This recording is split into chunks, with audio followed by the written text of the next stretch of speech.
ओम नमः शिवाय। प्रिय शिव भक्तों, आज हम शिव पुराण रुद्र संहिता की विशेष श्रृंखला में 13वें तथा 14वें अध्याय को सुनेंगे। तो चलिए शुरू करते हैं। श्री रुद्र संहिता के 13वें अध्याय, जिसमें दक्ष द्वारा मैथिली सृष्टि का आरंभ। ब्रह्मा जी कहते हैं, हे नारद, प्रजापति दक्ष देवी का वरदान पाकर अपने आश्रम में लौट आए। मेरी आज्ञा पाकर प्रजापति दक्ष मानसिक सृष्टि की रचना करने लगे, परंतु फिर भी प्रजा की संख्या में वृद्धि होती न देखकर वे बहुत चिंतित हो गए और मेरे पास आकर कहने लगे, हे प्रभु, मैंने जितने भी जीवों की रचना की है वे सभी उतने ही रह गए, अर्थात उनमें कोई भी वृद्धि नहीं हो पाई। हे तात, मुझे कृपा कर ऐसा कोई उपाय बताइए जिससे वे जीव अपने आप बढ़ने लगें। ब्रह्मा जी बोले, प्रजापति दक्ष, मेरी बात ध्यान पूर्वक सुनो। तुम त्रिलोकीनाथ भगवान शिव की भक्ति करते हुए यह कार्य संपन्न करो, वे निश्चय ही तुम्हारा कल्याण करेंगे। तुम प्रजापति वीरन की परम सुंदर पुत्री अस्किनी से विवाह करो और स्त्री के साथ मैथुन धर्म का आश्रय लेकर प्रजा बढ़ाओ। अस्किनी से तुम्हें बहुत सी संतानें प्राप्त होंगी। मेरी आज्ञा के अनुसार दक्ष ने वीरन की पुत्री अस्किनी से विवाह कर लिया। उनकी पत्नी के गर्भ में उन्हें 10,000 पुत्रों की प्राप्ति हुई, कि हर्ष नाम से जाने गए। सभी पुत्र धर्म के पथ पर चलने वाले थे। एक दिन अपने पिता दक्ष से उन्हें प्रजा की सृष्टि करने का आदेश मिला। तब इस उद्देश्य से तपस्या करने के लिए वे पश्चिम दिशा में स्थित नारायण सर नामक तीर्थ पर गए। वहां सिंधु नदी व समुद्र का संगम हुआ। उस पवित्र तीर्थ के जल के स्पर्श से उनका मन उज्जवल और ज्ञान से संपन्न हो गया।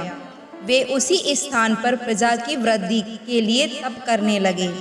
नारद, इस बात को जानने के बाद तुम श्री हरि विष्णु की इच्छा से उनके पास गए और बोले, दक्ष पुत्र हर्षगढ़, तुम पृथ्वी का अंत देखे बिना सृष्टि की रचना करने के लिए कैसे उद्यत हो गए?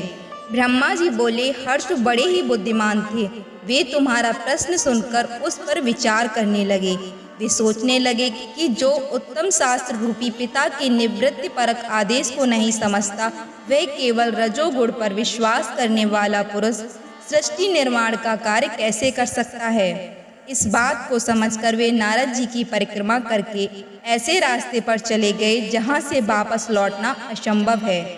जब प्रजापति दक्ष को यह पता चला कि उनके सभी पुत्र नारद से शिक्षा पाकर मेरी आज्ञा को भूलकर ऐसे स्थान पर चले गए जहाँ से लौटा नहीं जा सकता, तब दक्ष इस बात से बहुत दुखी हुए।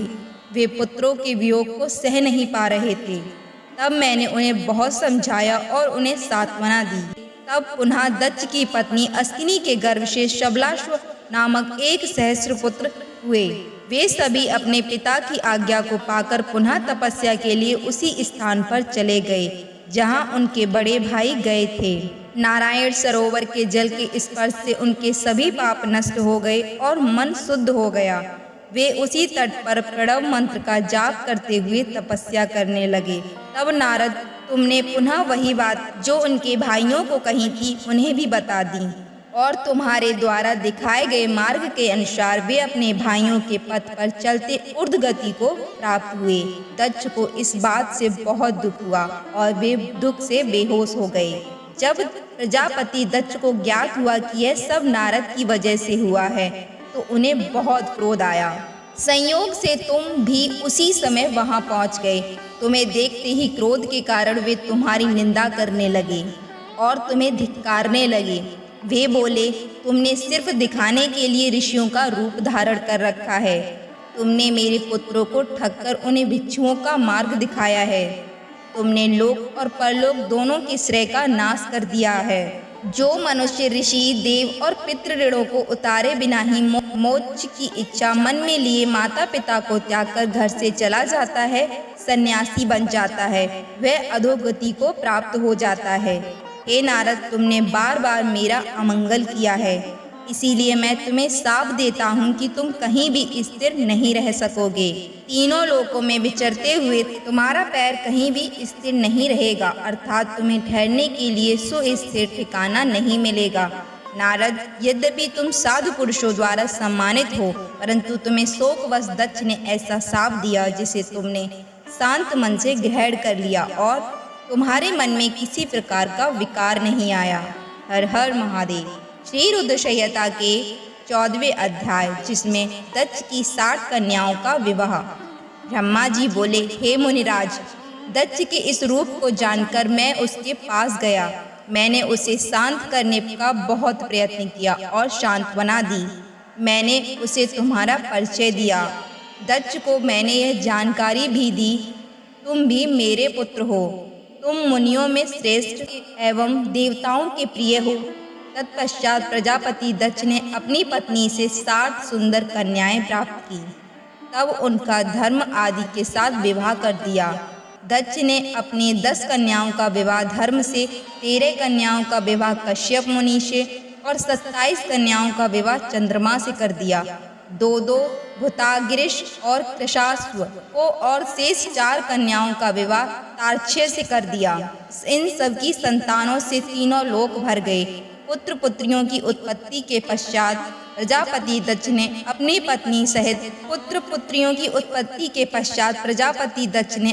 पत्नी सहित देवी जगदम्बिका का ध्यान किया।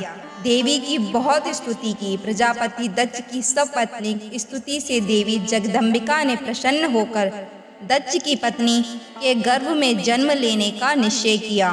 उत्तम मुहूर्त देखकर दक्ष पत्नी ने गर्भ धारण किया।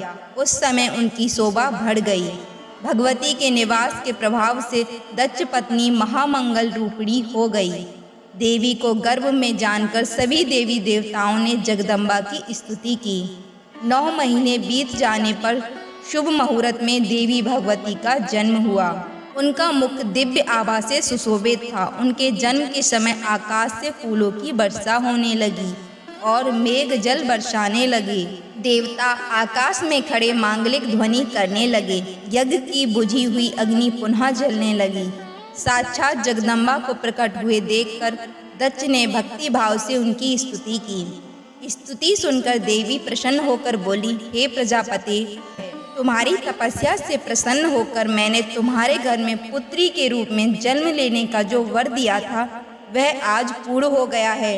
यह कहकर उन्होंने पुनः शिशु रूप धारण कर लिया तथा रोने लगी। उनका रोना सुनकर दासियां उन्हें चुप कराने हेतु वहां एकत्र हो गई। जन्मोत्सव में गीत और अनेक वाद्य यंत्र बजने लगे। दक्ष ने वैदिक रीति से अनुष्ठान किया और ब्राह्मणों को दान दिया। उन्होंने अपनी पुत्री का नाम उमा रखा। देवी उमा का पालन बहुत अच्छे तरीके से किया जा रहा था। वह बालकपन में बहुत सी लीलाएं करती थी। देवी उमा इस प्रकार बढ़ने लगी जैसे शुक्ल पक्ष में चंद्रमा की कलाएं बढ़ती हैं। जब वे अपनी सखियों के साथ बैठती, वे भगवान शिव की मूर्ति को ही चित्रित करती थी। वे सदा प्रभु शिव के भजन गाती थी, उन्हीं का स्मरण करती थी और भगवान शिव की भक्ति में लीन रहती। हर हर महादेव। आज के इस वीडियो में हमने शिव पुराण रुद्र संहिता की विशेष श्रृंखला के 13वें तथा 14वें अध्याय को सुना। आपको यह वीडियो कैसा लगा हमें कमेंट बॉक्स में लिखकर अवश्य बताएं। साथ ही हर हर महादेव लिखें और अपने मित्र बंधु के साथ इस वीडियो को अवश्य साझा करें। साथ ही मिलते हैं अगले वीडियो में एक नए अध्याय के साथ। तब तक के लिए हर हर महादेव। जय भोलेनाथ।